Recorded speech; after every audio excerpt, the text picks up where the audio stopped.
What's going on, everyone? Welcome back to another video. I'm Michigan Sports Talk here. In this one, we talk about what Wink Martindale said on the transition from NFL to college, including his defensive scheme and blitz strategies here at Michigan, plus Graham, Kenneth Grant among the highest graded returning Big Ten defensive tackles. Also, Michigan bringing in one of the best linebackers from the transfer portal, plus a potential breakout player for Michigan on the defensive side. And we also got some recruiting news.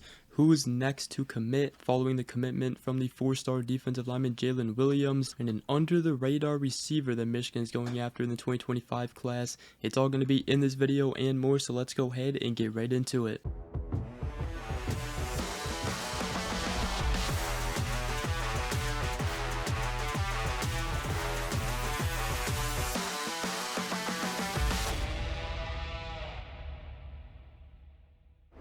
So the first thing I do want to talk about is Wink Martindale as the new Michigan defensive coordinator. Joined the show The GM Shuffle yesterday. And he talked about the adjustment from the NFL to Michigan. So the hardest adjustment for me has been, being in the NFL for the last 20 years. You have your routine of 20 years. Now going back to college, you think but it's completely different as far as the spring ball. It's just like another season. He even said that Jesse Minter told him that at Michigan every day is a Tuesday. He said it's football 24/7, and Martindale said if you're a football freak, you love it. I mean, these kids up here are unbelievable. He said even when they were gone out on the recruiting trail in the month of May, there's a group of 10 to 12 guys that are down there in the practice facility, working out there, working on one-on-ones, working on technique and all of that. He said it's pretty cool to see all the work the guys put in. It's a lot of fun. He also talked about his defensive scheme and his system. He said the system is the system.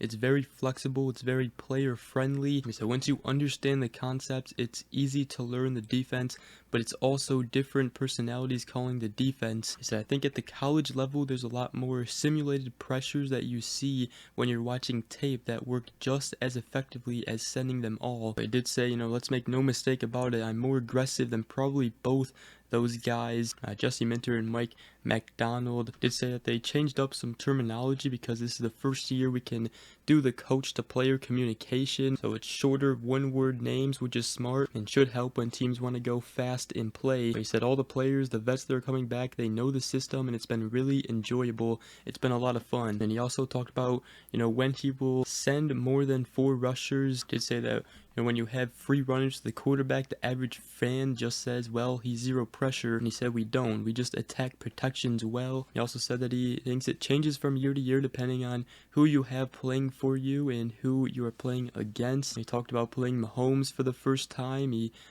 hit him 18 times back in 2018. Then he got so good at seeing pressures and where they were coming from and changing protections. So he said the last year that we played him, anything that looked like a pressure was simulated because there's no reason to blitz because he sees it and he throws it quick. So that by the last time we played Mahomes, I didn't pressure him one time because there was no use of doing it. So what you did then is look at if he doesn't get rid of the ball on time right away in rhythm. If he did that, it was going to Kelsey 85% of the time. He said what we did in attacking him is we went with our 4th rusher and tried to reroute Kelsey before he even got into the route and then add him to the rush because it didn't matter if you came free on a blitz, Mahomes is going to make that blitzer miss. Got some intel on Wink Martindale, his defensive scheme and blitz strategies. Also talking about his transition from the NFL to college. And this season he's going to have one of the best defenses in all of college football, especially on the defensive line. Speaking of the defensive line,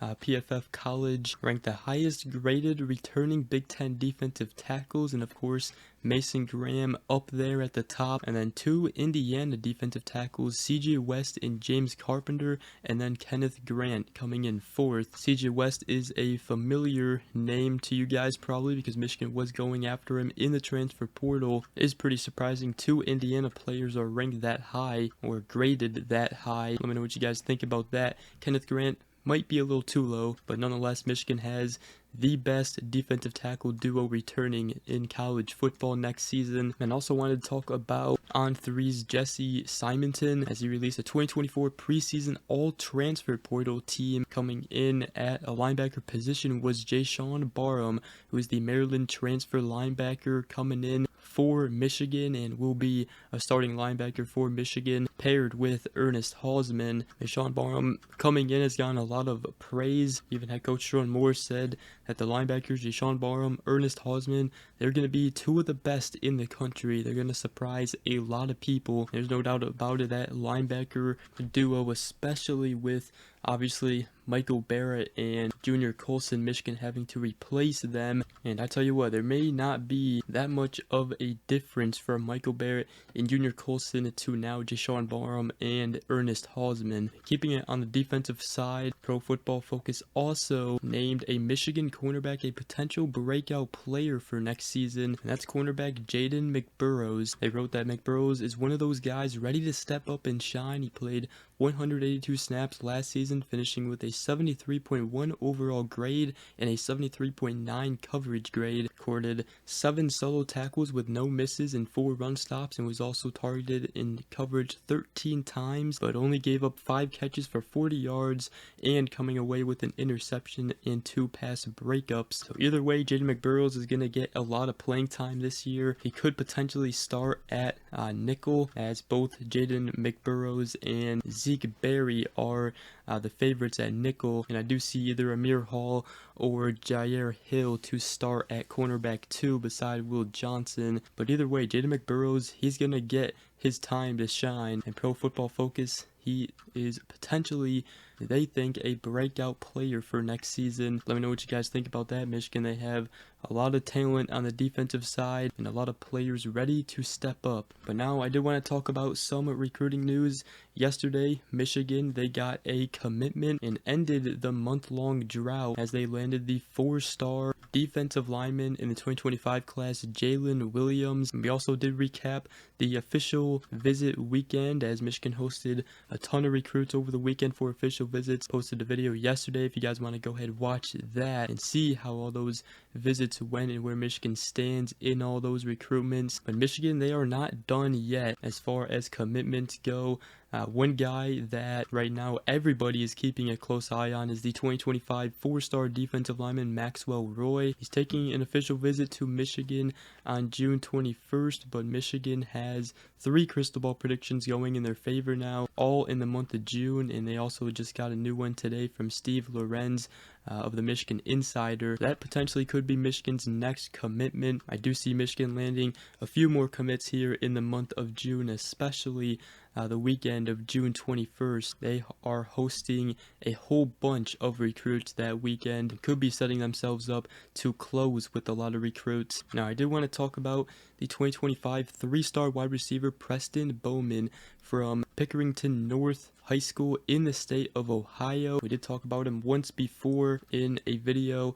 Pickerington North is where Jake Butt went to school. Michigan recently did just offer him, and on Monday, Michigan did hold its second on-campus camp of the summer. And Preston Bowman was there, and he was one of the top performers. He told Bryce Merritt of the Michigan Insider that I received wide receiver MVP. He said Coach Bowman mentioned that he feels that I get better and better every time he sees me. He did say that he's an incredible teacher of the wide receiver position, that type of coach you would run through a wall for. And he also said that it was very cool to walk into the facility and have people know who I am. I've been considered an under-the-radar recruit, but it's been a goal of mine to change this through building relationships and my on-field performance. Right now, Michigan does lead with a 67.8% chance to land him on the recruiting prediction machine on 3, so potentially an under-the-radar wide receiver for Michigan in the 2025 class. He's a 6 foot, 190 pound wide receiver. But with that, that's going to wrap up today's video. Hope you guys did enjoy. If you did, make sure you guys go ahead, drop a like, comment down below, and subscribe for more if you are new around here. I greatly appreciate it. Other than that, we will see you guys in the next video. Go Blue.